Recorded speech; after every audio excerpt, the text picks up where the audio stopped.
Hello everyone, welcome to Level Up Learning. My name is सिमरन गुम्बर. सबसे पहले आप सबको बहुत बहुत थैंक यू, धन्यवाद हमारी वीडियोस को इतना पसंद करने के लिए, हमारे असाइनमेंट्स, प्रोजेक्ट और क्रैश कोर्स को इतना प्यार देने के लिए आप सबका बहुत बहुत थैंक यू। आज की इस वीडियो में मैं आपको DEC का लेटेस्ट असाइनमेंट सत्रीय कार्य 2 दिखाने वाली हूँ। जिन्होंने जनवरी 2021 में एडमिशन लिया है या फिर जुलाई 2021 में एडमिशन लिया है, ये उनके असाइनमेंट्स हैं। मैं सत्रीय कार्य 1 की वीडियो अपने चैनल पर डाल चुकी हूँ। आज की वीडियो में मैं आपको सत्रीय कार्य 2 दिखा रही हूँ और ये है सत्रीय कार्य 3।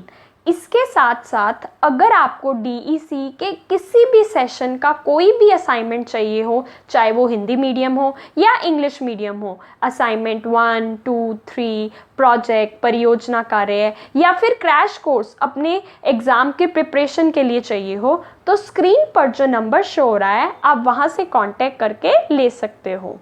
तो ठीक है, फिर स्टार्ट करते हैं आज की वीडियो, जिसमें हम सत्रीय कार्य 2 दिखाने वाले हैं। तो हम ये 1 और 3 को साइड में रख देते हैं। इस वीडियो में मैं आपको बताऊंगी कि आप अपना सत्रीय कार्य 2 कैसे कंप्लीट कर सकते हो। साथ में आपको टिप्स एंड ट्रिक्स बताऊंगी जो कि आपको मदद करेगी 90+ मार्क्स स्कोर करने की। ठीक है, अगर आपको इनकी कंप्लीट PDFs चाहिए हो तो स्क्रीन पर जो नंबर शो हो रहा है आप वहाँ से कांटेक्ट करके complete PDFs with different examples और कुछ समझना हो तो समझ सकते हो। तो सबसे पहले हम क्या करते हैं, हम सबसे पहले एक नीट एंड क्लीन सा फ्रंट पेज लगाते हैं कि जिसमें हम हमारी डिटेल्स लिखते हैं। तो आप देख रहे हो ये एक नीट एंड क्लीन सा फ्रंट पेज है। यहाँ पर आपने लिख दिया अपना इनरोलमेंट नंबर, यहाँ पर लिख दोगे अपना नाम, यहाँ पर एड्रेस, कोर्स का टाइटल। अब DEC 2 का कोर्स टाइटल क्या है, बाल स्वास्थ्य एवं पोषण, यहाँ पर लिख दिया। कोर्स का कोड क्या है, DECE 2, यहाँ लिख दिया। असाइनमेंट नंबर क्या होता है वो मैं अभी आपको आगे अंदर दिखाऊंगी। तो ये हम ना अंदर क्वेश्चन पेपर लगाते हैं जो हमारा असाइनमेंट का आया होता है, तो उस पर यहाँ पर लिखा होता है असाइनमेंट कोड। तो हमने यहाँ पर लिख दिया DECE 2 सत्रीय कार्य 2 TMA 2 2021। नीचे लिख देना study centre, phone number, email address, date of submission and your signature. ठीक है, front page neat and clean, सारी डिटेल साफ सुथरी लिख दी। चलो फिर उसके बाद आप क्या करोगे, आप अपना असाइनमेंट का क्वेश्चन पेपर लगा दोगे कि जो आपके सेशन का है। जैसे कि आप देख सकते हो ये जनवरी 2021 और जुलाई 2021 में जिन्होंने एडमिशन लिया है इस सेशन में उनका असाइनमेंट है। तो हमने यहाँ पर हमारे असाइनमेंट का क्वेश्चन पेपर लगा दिया। उसके बाद हम स्टार्ट करते हैं हमारे असाइनमेंट से। मैंने ऊपर बड़ा बड़ा लिख दिया सत्रीय कार्य 2। यहाँ पर तो मैं आपको सिर्फ एक एग्जाम्पल दिखा रही हूँ। अगर आपको इसकी complete PDF with different examples और कुछ भी समझना हो, चाहे वो असाइनमेंट हो, प्रोजेक्ट हो, एग्जाम से प्रिपरेशन से रिलेटेड हो, तो स्क्रीन पर जो नंबर शो रहा है आप वहाँ से हमें कांटेक्ट कर सकते हो। अब हमने ऊपर लिखा भाग क। आपको पता है ना ये 3 पार्ट्स में डिवाइडेड होता है, भाग क, ख, ग। मैं इस वीडियो में आपको तीनों दिखाऊंगी। पहला प्रश्न हमने बड़ा बड़ा हेडिंग डाल के लिख दिया।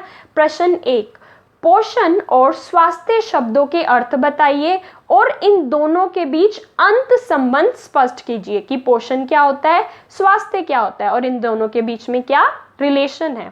तो हमने क्या करा, सबसे पहले ऊपर लिख दिया पोषण क्या होता है, हमने यहाँ पर अच्छे से बता दिया। हमने इसके साथ साथ ये भी बता दिया कि स्थूल पोषक तत्व कौन से होते हैं और सूक्ष्म पोषक तत्व कौन से होते हैं। हमें इंपॉर्टेंट लगा तो हम ज़रूर बताएंगे। उसके बाद हमने लिख दिया स्वास्थ्य। अब स्वास्थ्य क्या होता है उसके बारे में लिख दिया।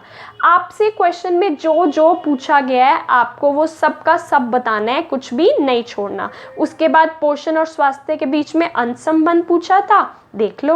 पोषण और स्वास्थ्य में अंत संबंध, पोषण और स्वास्थ्य का घनिष्ठ संबंध है। कैसे, हमने यहाँ पे घनिष्ठ संबंध समझा दिया, नीचे उदाहरण लिख दिया। आपको पता है ना अच्छे मार्क्स स्कोर करने की क्या टिप्स हैं, अच्छे से प्रेजेंट करो आंसर, उदाहरण लिखो, फ्लो चार्ट बनाओ, निष्कर्ष लिखो, बस आपको सब कुछ यहाँ असाइनमेंट में मिलेगा।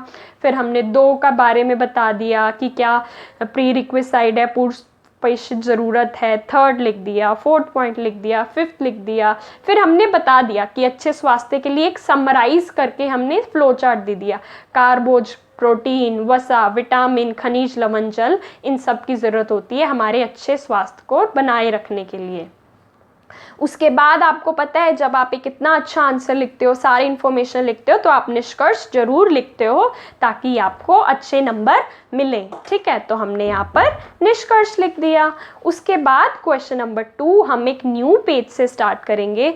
न्यू पेज से स्टार्ट क्यों करेंगे? क्योंकि कई बार बीच में ही आपका ना क्वेश्चन मिक्स हो जाता है।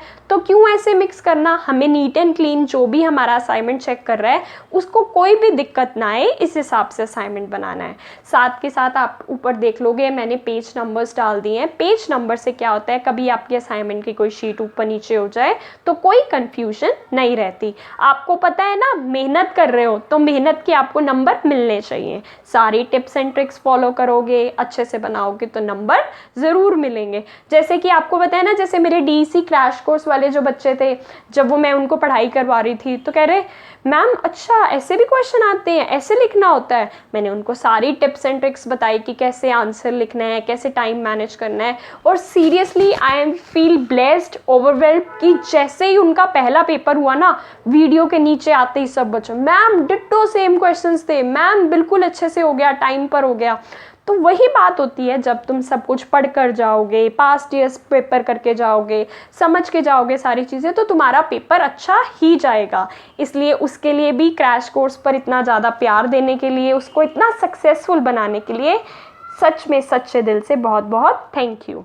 प्रश्न 2 देख लो। अब इसमें हमसे क्या पूछा था, निम्नलिखित के कार्यों का वर्णन कीजिए और प्रत्येक के 2 अच्छे स्रोत बताइए। अब कारबोझ के बारे में हमने बता दिया कि भाई कारबोझ होता क्या है, फिर हमने उसके फ्लो चार्ट से बता दिए क्या क्या कार्य हैं और उन कार्यों को यहाँ पर एक्सप्लेन कर दिया कि ऊर्जा प्रदान करता है, प्रोटीन को अन्य कार्य के लिए मुक्त करता है, वसा के उपयोग में सहायता करता है, कारबोझ का पाचन, अवशोषण तथा उपयोग। उसके बाद कारबोझ के हमने स्रोत लिख दिए। उसके बाद हमें वसा का बताना था, हमने बता दिया कि वसा क्या होता है, फ्लो चार्ट में उसके कार्य लिख दिए और फिर यहाँ पर उसके कार्यों को एक्सप्लेन कर दिया। उसके बाद हमने वसा के भी स्रोत बता दिए। जो जो क्वेश्चन में पूछा है सबका सब बताओगे, कुछ भी नहीं छोड़ोगे। अच्छे नंबर चाहिए है ना, फर्स्ट डिवीजन से पास होने चाहिए सारे के सारे।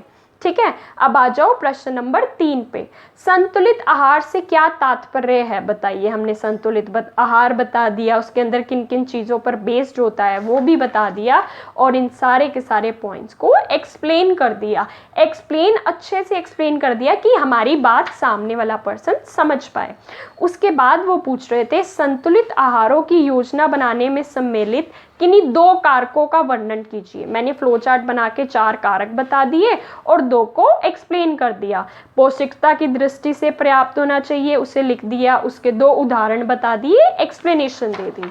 उसके बाद क्या करा, हमने आर्थिक पहलू की दृष्टि से बता दिया कि जिनकी सीमित आय है वो क्या क्या खा सकते हैं, मध्यम आय वर्ग के लोग क्या खा सकते हैं, उच्च आय वर्ग के लोग क्या खा सकते हैं। इस हिसाब से जब आप अपना असाइनमेंट लिखते हो तो कोई चांस नहीं बचता आपके नंबर कटने का। ठीक है, ऐसे ही 4th था, 4th जैसे है, चलो मैं आपको 5th दिखाती हूँ। 5th बच्चों को ना वृद्धि अनुवीक्षण की परिभाषा बताइए और वृद्धि चार्ट के बारे में बताना था। वृद्धि के बारे में बता दिया मैंने यहाँ पर, और यहाँ पर फिर क्या करा, वृद्धि चार्ट क्या होता है वो भी मैंने आपको सारा का सारा डिटेल में बता दिया और उसको यहाँ पर एक्सप्लेन कर दिया।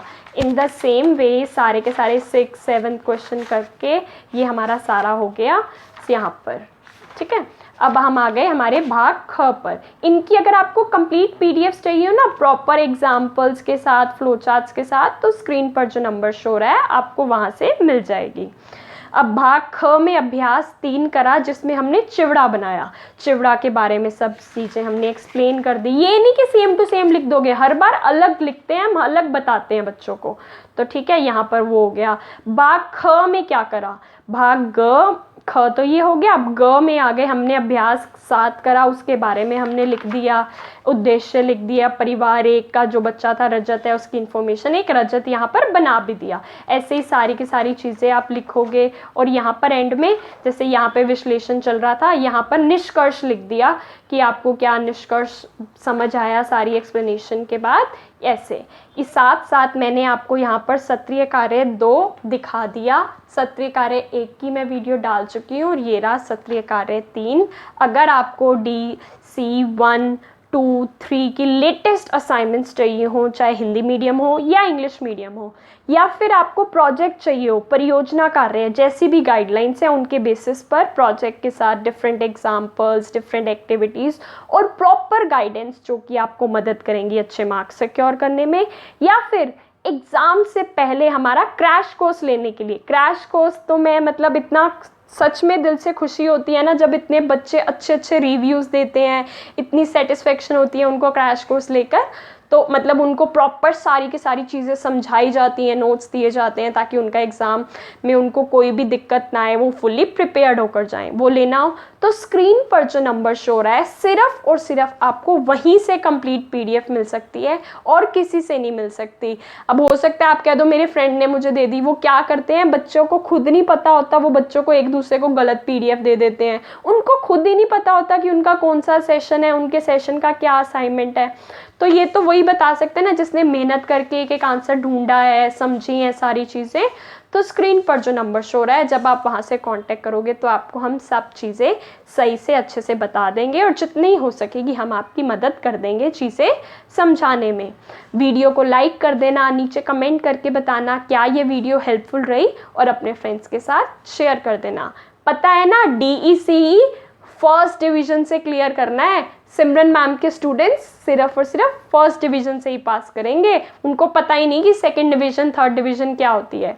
सिमरन मैम के स्टूडेंट्स फर्स्ट डिवीज़न से पास होंगे, है ना। तो मेहनत करेंगे, जितना हो सका हम आपको साथ के साथ हेल्पफुल वीडियोस प्रोवाइड करते रहेंगे। Thank you very much for watching.